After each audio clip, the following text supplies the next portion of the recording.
Hello শিক্ষার্থী বন্ধুরা, Gazi sir YouTube channel এবং ফেসবুক পেজের পক্ষ থেকে তোমাদেরকে আরো একবার স্বাগত জানাচ্ছি। আজকে আমরা অধ্যায়ের 5 দাগ থেকে কিন্তু শুরু করব। আজকের ক্লাসের কয়েকটা অঙ্ক কিন্তু খুবই গুরুত্বপূর্ণ, এজন্য তোমরা এই ক্লাসটা কিন্তু কোনোভাবেই মিস করবে না। আসো আমরা শুরু করি। দেখো যে 5 দাগ, এখানে Q equal to X Y এবং R equal to A B C দেওয়া আছে। এখন এগুলোর পাওয়ার সেট বের করতে বলছে। দেখো যে কিউ এর পাওয়ার সেট কি হবে, তাহলে power of cube, power of cube কি হবে, আমাদের এই যে উপাদান দেয়া থাকবে আমরা সব উপাদানগুলো একবারে নিব, তাহলে এক্স ওয়াই, আবার এই প্রত্যেকটা আলাদা আলাদা ভাবে একবার করে নিব, তাহলে এক্স ওয়াই, দেখো তো এক্স ওয়াই এটা নেওয়া হয়ে গেল। দেখো আমরা কিন্তু জানি যে ফাঁকা সেট দিয়েও কিন্তু উপসেট গঠন করা যায়, তাহলে আরেকটা কি হবে, ফাঁকা সেট। এই কিন্তু আমরা এর পাওয়ার সেট গুলো বের করে ফেললাম। এখন এই ফাঁকা সেটের দুপাশে কিন্তু সেকেন্ড ব্র্যাকেট হবে না, এটা মনে রাখবে। কিন্তু আমরা এই সম্পূর্ণটাকে একটা সেট বোঝাতে আমরা কি করব, আমরা দুপাশে কিন্তু আরেকটা করে সেকেন্ড ব্র্যাকেট দিয়ে দেবো। তারপরে আর দেখো একই রকম করে, অতএব পাওয়ার অফ আর, তাহলে পাওয়ার অফ আর এখানে কি কয়টা উপাদান দেওয়া আছে, তিনটা, এ বি সি, তিনটাই একবার নেব বলেছি কিন্তু। তারপরে দেখো যে এ বি, তারপরে এর সাথে সি, এসি, তারপরে দেখো তারপরে এই বিসি, আবার প্রত্যেকটা আলাদা আলাদা ভাবে কিন্তু আমরা নেব, তাহলে এ বি সি, দেখো তো তারপরে কি হবে, তারপরে আমরা আবার ফাঁকা সেট নিয়ে একটা সেট কিন্তু গঠন করতে পারি, উপসেট। তাহলে এই যে ফাঁকা সেট, মোট আমাদের এখানে উপাদান সংখ্যা কয়টা আছে, তিনটা। তাহলে আমরা কিন্তু জানি যে এই পাওয়ার সেটের উপাদান হবে কি 2 টু দি পাওয়ার n, অর্থাৎ 2 3 অর্থাৎ 8, এটা কিন্তু আমরা আগেই দেখেছি। 8টা হতে হবে, দেখো তো আমাদের কয়টা হয়েছে, 1 2 3 4 5 6 7 8, 8টা উপাদান কিন্তু হয়ে গিয়েছে। অর্থাৎ আমাদের এইটা কিন্তু শেষ হয়ে গিয়েছে এই অঙ্ক। তাহলে আবার আমরা কি করব, এইখানে আমরা এই দুই পাশে আরেকটা সেকেন্ড ব্র্যাকেট দিয়ে আমরা যুক্ত করে দেব। দেখো 6 নম্বর অঙ্ক, 6 নম্বর অঙ্কে আমাদের এ বি দেওয়া আছে, আমাদের সি ইকুয়াল টু দেওয়া আছে যে এ ইউনিয়ন বি বের করতে হবে, তারপর সি এর পাওয়ার সেট বের করতে হবে। তাহলে আমাদেরকে এই সিটা বের করতে হবে। তাহলে দেখো তো সিটা আমরা এ ইউনিয়ন বি হবে মানে কি, এইখান থেকে আমাদের এ বি ইউনিয়ন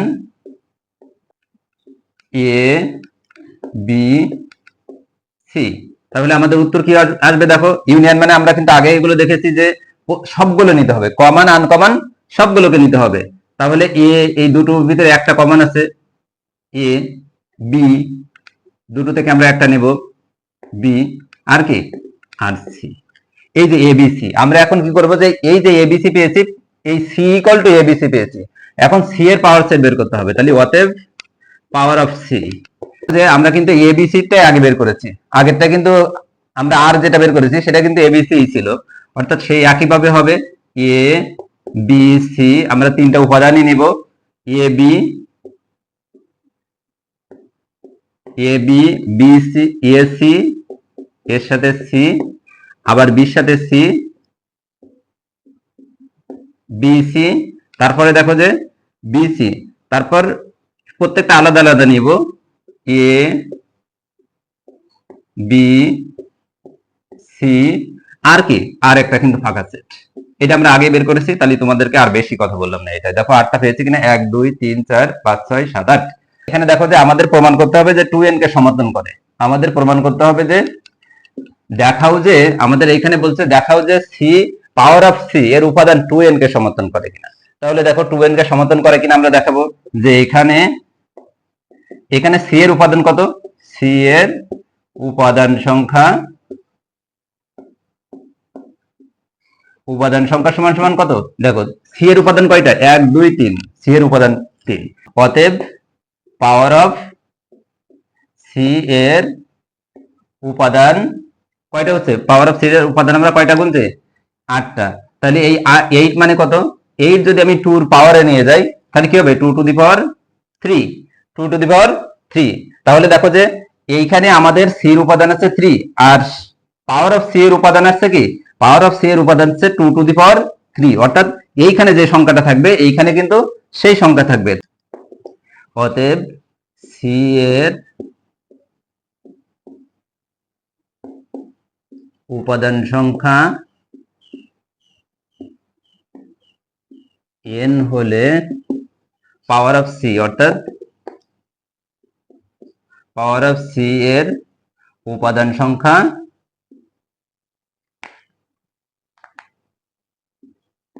2n হবে। অর্থাৎ পাওয়ার অফ সি এর উপাদান সংখ্যা কি 2n কে সমর্থন করবে। ক্লিয়ার? এই অঙ্কটা কিন্তু ভীষণ ভীষণ ইম্পর্টেন্ট। তোমাদের সেট ফাংশন থেকে যদি অঙ্ক আসে তাহলে কিন্তু এই অঙ্কটা আসবে বলে ধরে নিতে হবে। দেখো 7 নম্বর অঙ্ক। 7 নম্বর অঙ্কে আমাদের 3টা অঙ্ক দেওয়া আছে, যে 7 ক খ গ। আমরা ক নাম্বার লিখছি, এইটা ইকুয়াল টু এক পাশে দেওয়া আছে, আরেক পাশে এইটা দেওয়া আছে। এখন এইখানে আমাদের এই অঙ্কগুলোর এক্স ওয়াই বের করতে হবে, অর্থাৎ সমাধান করে এক্স এবং ওয়াই এর মান বের করতে হবে। তাহলে দেখো যে এক্স এবং ওয়াই এর মান বের করতে হবে, এখানে সমীকরণ এইভাবেটা দেওয়া আছে, কিন্তু এর যে আদর্শ সমীকরণ সেই সমীকরণে দেয়নি। এখন আমাদের এই যে ক্রম জোড়, অর্থাৎ এইভাবে যদি দেওয়া থাকে তাহলে এটাকে এইগুলোকে ক্রম জোড় বলা হয়। তাহলে এই ক্রম জোড়ের নিয়ম বা শর্ত অনুযায়ী আমাদেরকে এটা করতে হবে। তাহলে ততটুকু সমান সমান বসাতে হবে, অর্থাৎ যে এর এইটা সমান সমান এই অংশ সমান সমান এর এই অংশ, আর এর এই অংশ সমান সমান এর এই অংশ হবে। তাহলে ক্রম জোড়ের নিয়ম অনুযায়ী আমরা লিখতে, এবং এইখানে আমরা কি করব এখন, x মাইনাস 1 ইকুয়াল টু কি হবে, y মাইনাস 2। এটা একটা সমীকরণ আমরা দিয়ে রাখলাম। আরেকটা দেখো তাহলে কি হচ্ছে, y plus 2 equal to 2x plus 1। এটা হচ্ছে 2 নম্বর শর্ত। এখন আমাদের এই অঙ্কটা সমাধান করে, এই আকারে দেওয়া থাকার কথা ছিল কিন্তু এইভাবে দিছে, অর্থাৎ ক্রমজোড় আকারে দিয়ে দিয়েছে। এখন দেখো যে এই অঙ্কটা আমরা কিভাবে সমাধান করব, আমরা সমীকরণ যেভাবে সমাধান করি ঠিক সেভাবে সমাধান করতে পারবো। এখন সমীকরণ সমাধান করার আমাদের কিন্তু কয়েকটা পদ্ধতি আছে, একটা প্রতিস্থাপন পদ্ধতি, একটা অপনয়ন পদ্ধতি, তারপর আর গুণন পদ্ধতি। এইসব পদ্ধতিতে কিন্তু বিভিন্ন পদ্ধতিতে আমরা এটা সমাধান করতে পারি। যেহেতু আমাদের কিছু বলে দেওয়া হয়নি, তাহলে আমরা কি করব, যে কোনো ভাবেই কিন্তু আমরা সমাধান করতে পারবো। তাহলে দেখো লিখি যে 1 নং থেকে পাই, 1 নং হতে পাই কি পাওয়া যেতে পারে। দেখো আমরা মনে করো যে একটার মান বের করে নিতে চাই, -2 প্লাস 1 সমান সমান কি, দেখো y মাইনাস 1। তাহলে এই যে x এর মানটা কিন্তু আমরা এটা পেলাম, এটা আমরা আরেকটা সমীকরণ করে রাখলাম, এটা 3 নম্বর সমীকরণ। দেখো তো এই x এর মানটা আমরা 2 নং সমীকরণে বসিয়ে দেব, x এর মানটা আমরা 2 নং সমীকরণে বসিয়ে দেব। তাহলে 2 নং সমীকরণে 2 নং সমীকরণে x এর মান বসিয়ে দেখো যে x যেখানে আছে শুধু x এর মানটা আমরা এটা বসিয়ে দেব। তাহলে y প্লাস 2 ইকুয়াল টু 2, আর এই যে 2 এর সাথে কিন্তু x আছে, তাহলে আমরা একটু ব্র্যাকেট দিয়ে রাখবো, y মাইনাস 1 প্লাস 1।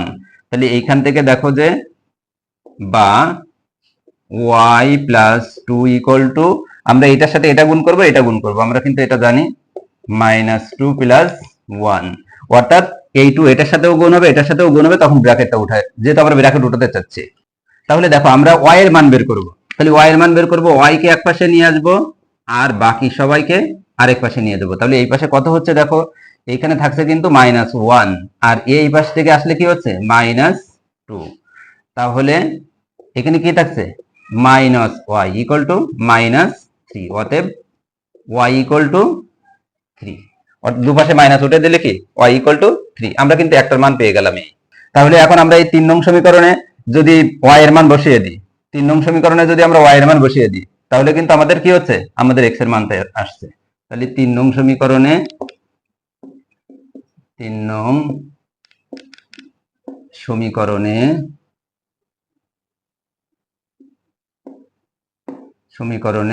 y এর মান বসিয়ে লিখে দেবো এখানে। তাহলে দেখো কি হচ্ছে, x ইকুয়াল টু, এই y এর জায়গায় আমরা কি বসাবো, 3 মাইনাস 1 সমান সমান কি হচ্ছে 2। তাহলে অতএব xy ইকুয়াল টু 2 আর 3। এটা মনে রাখবো যে, এটা মনে রাখতে হবে যে xy এই ক্রমজোড় আকারে যেখানে আমি বসাবো যে xy, আগে x এর মান পরে y এর মান কিন্তু বসাতে হবে, অবশ্যই অবশ্যই বসাতে হবে। এজন্য এখানে xy, এখানেও কিন্তু আগে x এর মানটা বসাতে হবে, পরে y এর মান বসাতে হবে, না হলে কিন্তু ভুল হবে। দেখো এই হচ্ছে সমাধান। এই 7 দাগের প্রত্যেকটা কিন্তু একই রকম হবে। আমরা ক করেছি, খ গ ঠিক একই রকম করে কিন্তু করতে হবে। দেখো 8 নম্বর অঙ্ক। 8 নম্বর অঙ্কে দিয়ে আছে পি এবং কিউ দুটোর উপাদান দিয়ে আছে। পির উপাদান দিয়ে আছে শুধুমাত্র এ, আর কিউ এর উপাদান দিয়ে আছে বি এবং সি। এখন আমাদের গুণ করতে হবে, বজ্র গুণ। তাহলে পি গুণ কিউ আর কিউ গুণ পি। আমরা কিন্তু এর আগে একটা জায়গায় দেখছি যে এই ক্রমজোড় আকারে যখন লেখা হয়, অর্থাৎ আমরা যে উপসেট গুলো বের করেছি, সেই উপসেটে আমরা কিন্তু দেখিয়েছি যে এই ক্রমজোড় যদি এমন হয় যে 2a আর a2, এইগুলো কিন্তু আলাদা বলেছি, যে এইখানে ভুজ কিন্তু 2 আর এইখানে ভুজ কিন্তু a, এইখানে কোটি a আর এইখানে কোটি 2, অর্থাৎ এরা কিন্তু ভিন্ন। তাহলে এই যে p গুণ কিউব আর কিউব গুণ p কিন্তু অবশ্যই আলাদা হবে, এই জন্য কিন্তু এরকমটাই করছে। তাহলে দেখো তো গুণগুলো আমরা কিভাবে করি। গুণগুলো কিভাবে করি, এই যে p গুণ কিউব, অর্থাৎ এইটার সাথে এইটা, এর সাথে b, a b। আর সবসময় ক্রমজোড় লেখার সময় আমরা কি করি, ক্রমজোড় লেখার সময় আমরা অবশ্যই প্রথম ব্র্যাকেট দিব। একটা সবথেকে গুরুত্বপূর্ণ বিষয় হচ্ছে ক্রমজোড় লেখার সময় আমরা সবসময় কি করব, প্রথম ব্র্যাকেট দিব। সেটার ভিতরে শুধুমাত্র প্রথম ব্র্যাকেট হয় যখন আমরা ক্রমজোড় লিখি, তখন ক্রমজোড় আকারে যখন আমরা লিখি তখন। তাহলে দেখো যে এ বি, আর আবার এর সাথে কি হবে, এর সাথে সি, অর্থাৎ ইএসসি। কিন্তু মনে রাখবা যে A B R B A এক জিনিস না, এই জন্য এই পাশে যে থাকবে সে আগে বসবে, তারপরে এই পাশে যে থাকবে সে বসবে। আবার এইখানে যে থাকবে সে আগে বসবে, এই পাশে যে থাকবে সে বসবে। এবার এই সবগুলো যেহেতু একটা সেট, তাই আমরা কি করব, আমরা এই সেকেন্ড ব্র্যাকেট দিয়ে আমরা এটাকে সেট হিসাবে, সেকেন্ড ব্র্যাকেট দিয়ে এর সেট পরিচয় দিয়ে দিলাম। দেখো এখন এটার সাথে কি হবে, কিউবের সাথে কি হবে, কিউবের সাথে পি, অর্থাৎ এটা কিন্তু আগে হবে। এটা লিখি এখানে, না হলে আবার হয়তো তোমাদের ভুল হতে পারে। গুণ যেহেতু উল্টো লেখা আছে, তাই আমরা এটা সোজা করে লিখে নিলাম আগে আগে কিউব। তাহলে এইটার সাথে কি হবে, বি এ, বি এ প্রথম ব্র্যাকেট। আবার এই সির সাথে কি হবে, সির সাথে এ। দেখো যে এইখানে যা পেয়েছি আমরা কিন্তু এখানেও তাই পেয়েছি, কিন্তু উল্টো, এর এ আগে এর বি আগে, সবগুলো উল্টো। এই যে এই কিন্তু গুণের নিয়মে, বজ্র গুণ যদি করতে বলে তাহলে গুণের নিয়মেই। আমরা কিন্তু নরমালি এমন জানি যে এ প্লাস বি, এইটা যদি এখান থেকে যদি 2 থাকে তাহলে আমরা 2 এর সাথে গুণ করি, এর সাথে গুণ করি, তাহলে এটা কি হয় যে 2a আর 2b। এমনটাই কিন্তু হয়েছে, এর সাথে এটার একবার গুণ, এটার একবার গুণ, কিন্তু গুণটা এভাবে কিভাবে বসবে, যে এখানে ক্রমজোড় আকারে বসবে, কমা দিয়ে বসবে, এতটুকুই। আর খ নম্বরে দেখো কি দেওয়া আছে, যে এ বি সি তিনটার উপাদান সংখ্যা দেওয়া আছে। এখন এ ইন্টারসেকশন বি গুণ সি এটা বের করতে বলছে, এ ইন্টারসেকশন বি গুণ সি। তাহলে আমরা আগে কি করব, আগে এই অংশটা কিন্তু আমরা বের করে নেব। তাহলে অতএব এই যে এই অংশটা আগে বের করে নেব। তাহলে এ এবং বি এর ইন্টারসেকশন বের করতে বলছে। তাহলে এ কি দেওয়া আছে, 3 4 5 ইন্টারসেকশন 4 5 6। তাহলে এখানে কি উত্তর আসবে, ইন্টারসেকশন মানে আমরা জানি শুধু কমনটা নেব। তাহলে এখানে কমন কি আছে, দেখো 4 আর 5 কিন্তু কমন আছে, 4 এবং 5 কমন আছে। তাহলে কমন গুলো নেব শুধুমাত্র, এই যে আমরা এর ইন্টারসেকশন বি বের করলাম। তাহলে এর সাথে এখন আমাদের এইটা বের করতে হবে। তাহলে অতএব A intersection B into C. তাহলে এইটার সাথে আমাদের কি করতে হবে, এইটার সাথে আমাদের এখন করতে হবে যে এইটার সাথে, অর্থাৎ এইটার সাথে সি কে গুণ করতে হবে। তাহলে এখানে কি দেওয়া আছে, 4 আর, তাহলে এখানে আমরা কি পেয়েছি, 4 আর 5, আর এর সাথে গুণ করতে হবে কি, এক্স ওয়াই, এক্স ওয়াই। তাহলে কি হবে, 4 কি হবে, দেখো এর প্রথমটা 4x, আবার এর প্রথমটার সাথে শেষেরটা 4y, এর শেষেরটার সাথে এর প্রথমটা 5x, আবার এর শেষেরটার সাথে এর শেষেরটা হবে কিন্তু 5y। আর সবগুলো আমরা প্রথম ব্র্যাকেট দিলাম। এখন সম্পূর্ণটাই যেহেতু একটা সেট, তাহলে আমরা কি করব, এই দুপাশে সেকেন্ড ব্র্যাকেট দিয়ে যুক্ত করে দেব, এটাই কিন্তু।